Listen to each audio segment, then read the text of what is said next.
No! So we were hoping that it would work.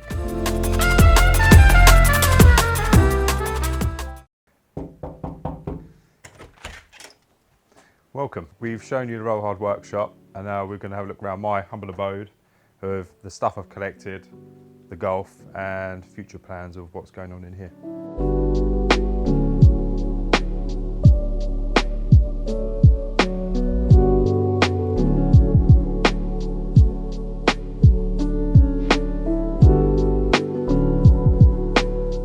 So, I've always wanted my own space. Everybody wants their own space. And I bought the house just for this space. It was 5x5, extended it 3 meters out the back just to give me a bit more space. Sort of decorated with bits I've collected over the years. A lot of the stuff is for gifts from friends, like Johnny went over to Japan and bought a load of midnight comics, which are back to front because we're in Japan, for some nighttime looking. And then yeah, it's just bits I've picked up. Josh, like hell, when Bricky was around in its first look, did that for my birthday. The Golf was stored down my work for so many years, never had my own space to do it, and that was the first car to come up.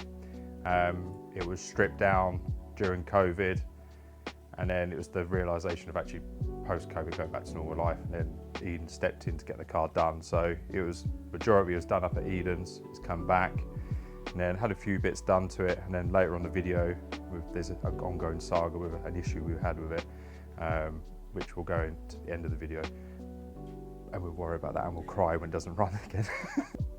In between jobs, I've collected tools and all that sort of stuff, so I've got more tools, welder, pillar drill, various other bits and bobs I've collected over the years. The sign was an old JCB one, which I've repurposed for a Rollhard one. My childish addiction to toys and not building Lego. Yeah, I've got to think something for Speed Champions. I think I've not got it all, but most of it. And then I keep telling myself not to buy Hot Wheels, but yesterday I ended up spending nearly 100 quid on Hot Wheels. But I couldn't because there's obviously Datsun stuff, so I've got a Datsun theme going on now, so all my random Hot Wheels is getting changed for Datsun stuff, because obviously Datsun out there. But this is cool. I cannot remember the name, but he did resin models, but Joe got it for my 30th.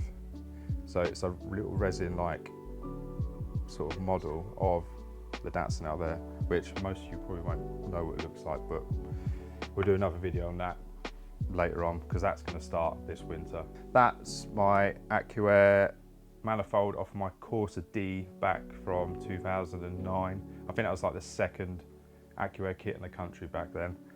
And yes, I did have a Corsa. That's your flex. That is my flex. But then it is like one of those, I think we'll go into that another day. It's just nice to have the space and then just a nice looking garage. It's kind of my dream of when I was a child, and I've kind of got it, and I already want something bigger for more cars. But so, if you follow my personal account, there has been an issue with the car. Out the box, on the button, it's been absolutely fine. It's done a whole year of shows and various other bits and bobs. It's been absolutely fine. Parked it up at the end of 2023 to spend some good money on putting a nice digital screen and Honda data. And yeah, spent all that money, and we just couldn't get the car running. So I've burnt out my ECU, and then Sunny, who will be coming down later, you'll see, is going to bring his ECU down. So it's had various new sensors, it's had a new wiring loom. So I'm hoping, I'm praying, because it is now October, nearly October, sorry. I just want to get to one show this year. So, which is Sunday Scramble, which is next weekend, which is the beginning of October. So yeah, but I did the nice thing that I did my battery.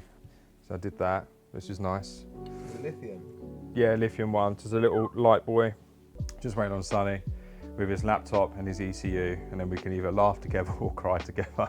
Dom, who's going to be phoning in and looking on and logging in remotely on the laptop to have a look in as well. So yeah, that's tech, that is. We are well techie now. Yeah, Jesus. So I'm okay with stuff.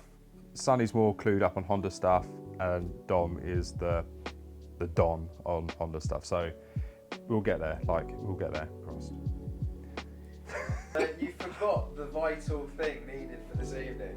Oh wait, shall I unplug it? Well, hold on, I'll show you. So this is what we required, but this was back at home. So we're here now.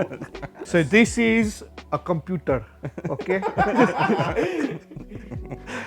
This is ECU. The one I have in my car, we're going to use in Dan's car because we know it works. Because Dan's previous ECUs have broken. So they're under repair at the minute. So this is got a programmable ECU in it. It's a Honda S300. And then we're able to map it. With this, without this, you'd have to have a chip. Ooh, Honda! VTEC! Yeah, the spaghetti is it's temporary.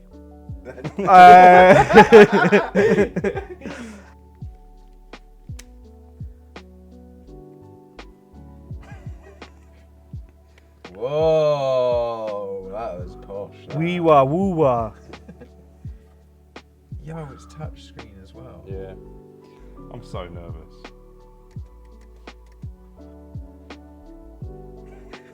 This bad boy here, you know, 4-bar. That's what he needs. Yes. Rev limit 12,500. Yeah. We'll set it as that. Yeah. Yeah. I think so. And we'll do flat shifting. Perfect. Massive ECU, that. You got to remember though, these ECUs are what, 30 years old now? Yeah, this is for a simple setup. This is probably your best way forward. I didn't take a picture.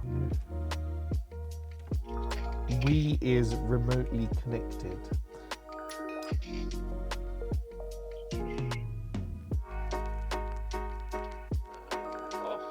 So we were hoping that it would work, but Turn ignition off and on.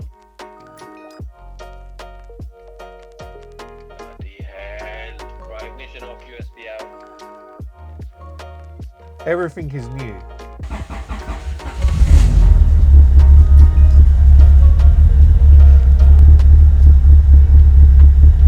Maybe 3. Yeah, 2 to 3 on. 2. So it's running a bit rich. TPS potentially not fitted correctly, so I'm just going to refit the TPS and then we're going to go again and then see what's what. Tab goes into the groove, correct?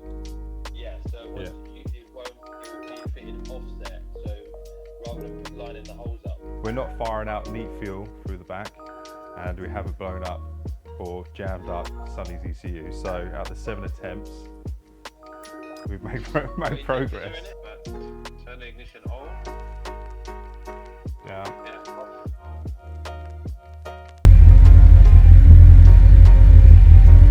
Doors positive pressure. Yeah. Should be the last one before it sees this number here. Yeah. Should be up this end. Right. Minus 3.8 should be here, column 9. Right? Yeah. Yeah, it's responsive. Yeah, she's responsive. She sounds 0.5 bar. Right, 12, 13. But in theory, this should be sitting at 14.3 now. Yeah, still rich, still not overly. 12.7, 12.6 now. What is going on with this car? That's not right at all. No, it's not. 100 psi of fuel, Jesus. Yeah. So we set it at 40-ish, and the gauge is now showing 100. Flick it on. What is that? Yeah, that pump don't sound right. Come back on again. What? This is going to make some good YouTube content. Okay, perfect. So it's just above 40 still. So if we start it, Fire it up. Fire it up. fire it up. Do I have to? Yeah, well.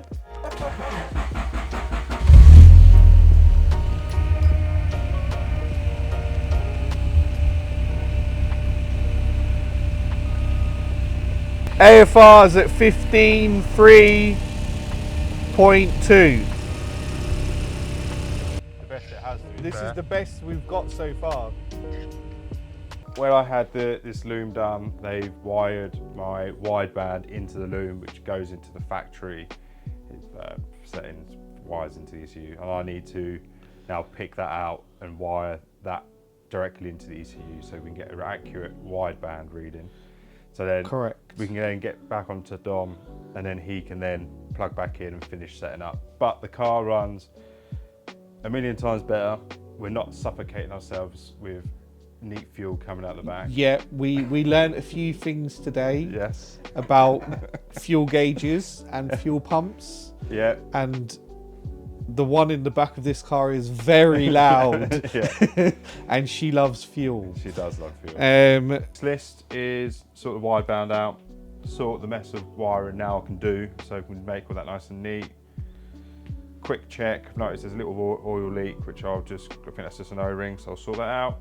And that's it. That's it. And then it should be road test time. Yeah. And then cowabunga! That's it, cut. Oh, cut. Cut.